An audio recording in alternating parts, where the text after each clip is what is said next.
Hey guys, Jack here today bringing you an interview with Craiga Maklauda, who's a producer at Tydysh in Stockholm. He's been working on the China Rising DLC, and this interview was recorded about 3 weeks ago after I had the chance to play the DLC for the first time on Xbox One. Some great insight here into the design choices, the bomber, Easter eggs and levolution in the new maps. Enjoy.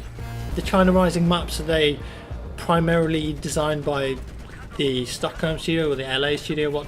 So China Rising is completely designed by the Stockholm studio, whereas Second Assault is done by the LA studio. And when we think about the China Rising maps, we've done something different to what we did in the Battlefield 3 Premium. So when you look at Battlefield 3 Premium, we generally group the same type of maps together. So we had Close Quarters, which was all tight infantry gameplay. We had Armored Kill, which was all much bigger sprawling maps. So we kind of kept the same sort of experience.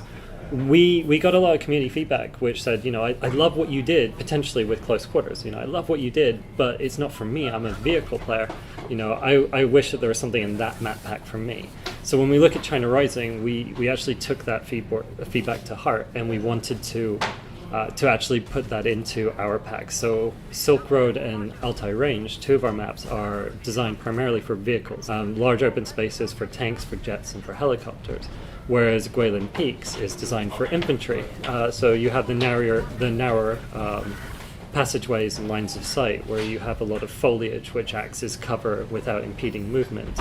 The cave system, which is more corridor gameplay. And then of course we have the final one, which is Dragon Pass, which is a reimagining of Dragon Valley from BF2, which then incorporates further the water gameplay on top of that. Okay, cool. Now on the map with the caverns, the caves, yeah. What was the name of it? Guilin Peaks. Guilin Peaks. Yeah. I was trying to figure out what the levolution on that level was. What have you got going on there? So what we've done with China Rising is we've actually been more subtle on the levolution. Levolution as a concept consists of many different types. So you have the very large set pieces, so the collapsing skyscraper, or where the boat crashes into Parasol Storm, and then you have smaller levolution pieces such as like the bollards, which will cut them down, which we had on Altai Range, and then we have environmental evolution, which is what we're looking to put into China Rising. Okay. So on Guilin Peaks in particular, as the match progresses over time, the fog will roll in off of the hills and into the gameplay space. In a similar way, on Dragon Pass, it'll start raining. On Altai Range it will start snowing, and then the sandstorm will kick up on Silk Road. But we kept it to what we felt fit the map and fit what we were trying to bring to the level. Because we didn't have urban environments that we could put in we looked at Altai Range with the weather station, and we thought maybe we could collapse that. Is that something that we want to do? And we then looked at it and realized that actually it would kill the gameplay space and the flow of that central key area. So we decided against it. So, it's not necessarily a case of putting a big epic set piece in every single map. It's where it fits and where it works. So on that level with the weather station, you can call in the bomber.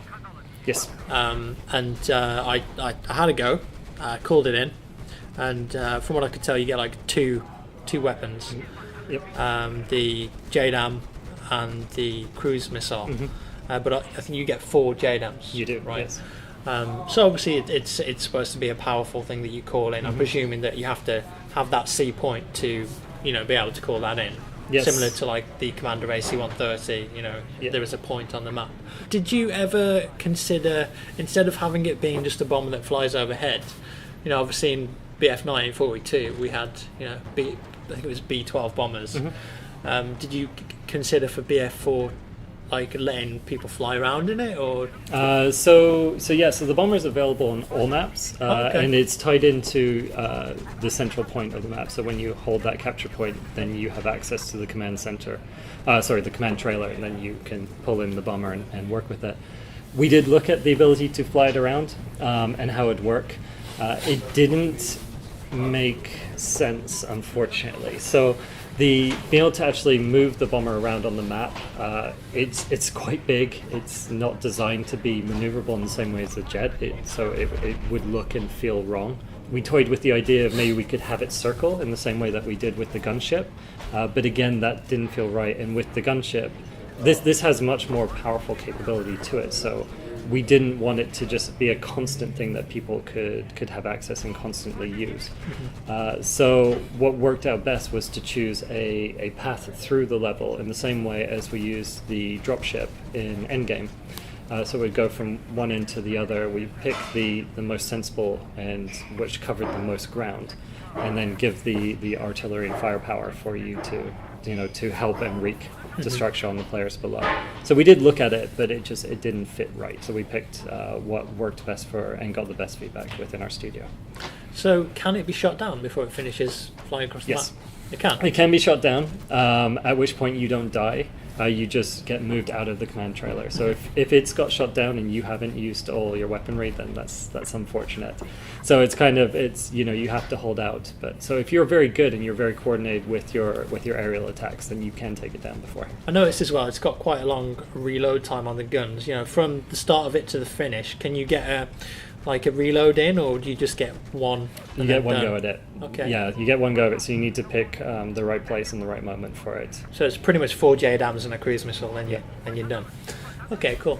When I was playing some of the China Rising maps, I was getting a Bad Company 2 Vietnam vibe, especially from the one where the river runs all the way through, I think. Yes, so that is Dragon Pass, which has the forking river, which almost creates an island effect. Yeah, so it does create an island effect. Did you hark back to the Bad Company 2 Vietnam maps whilst you were designing China Rising, or? It's not. I've heard that already today about, did we look at Vietnam when we were doing that? The answer is no. We like what Vietnam did. I, as well as a number of people on the team, worked on Bad Company 2 Vietnam. So we love that area, that era, and what that brings to our games. But it wasn't actually one of our influences. We like foliage. We haven't had that kind of an environment in a Battlefield map for a long time. And we want to bring that kind of variety into Battlefield 4. And I know that myself, and the level designer in particular, does enjoy these kind of environments. And it's fantastic for creating cover and breaking line of sight without impeding movement and the mobility that you have, as well as you can shoot through it, so it's not hard or destructible cover. It just creates a completely different dynamic, which we really like. I forgot the name again. The one with the caves. You have to. Guilin Peaks. Guilin Peaks. Yeah. It's a bit of a funny name to remember straight away. I'll remember eventually. A lot of people thought in there it was giving off a bit of a Jurassic Park vibe. Mm-hmm. And obviously there's this whole thing with dinosaurs. So I went flying around the level earlier, seeing if I could find any little Easter eggs or whatever. Have you included some Easter eggs throughout the China Rising levels? Not specifically dinosaur related, but. So no, we don't have any dinosaur-related Easter eggs. There may be some Easter eggs in it. I don't want to give anything away. I found a little Buddha in a plane. There's one of the levels where the plane's split in half. There's a little Buddha samurai thing. He's Yep. Any relevance to that? What? There may be some relevance to that, but but that's something that the community should look into themselves. Okay. Any new weapons come in for China Rising you want to talk about? Yep. So we have 5 new weapons that come in, one for each class. So we have the very well loved L85 A2 assault rifle for the assault class. We have the MP7 for the engineer class. We have the RPK 74 for our support class, that LMG, and we have the L96 sniper for our recon class. And then we have probably my favorite weapon, which is the MTAR. Yeah. MTAR 21, which is a carbine available for all classes. Okay, that's the very fast firing. Yes, looks pretty cool. I love it. it plays. It's my favorite and my best weapon. That and the AUG A3. Yeah, and the gadgets, the UCAV and the SUAV. Yep. The UCAV, obviously, it's got a very long reload time. Mm-hmm. You can't spam that thing because it does seem very powerful. Those are China Rising gadgets, aren't they? They're not second assault. No, they are. They come in the China Rising pack. Those 2 ones. And you can unlock those at the moment in the core game. Was that an accident or? That was an accident. Okay. Yes. Unfortunately, the way that we deliver content is we actually deliver it in a number of packages. So we will have like a DLC package and an MP, like multiplayer update package and patches. So what we've been doing is we've been working hard with sending out patches after our main game release, and unfortunately, one of those packs has become available earlier than it should.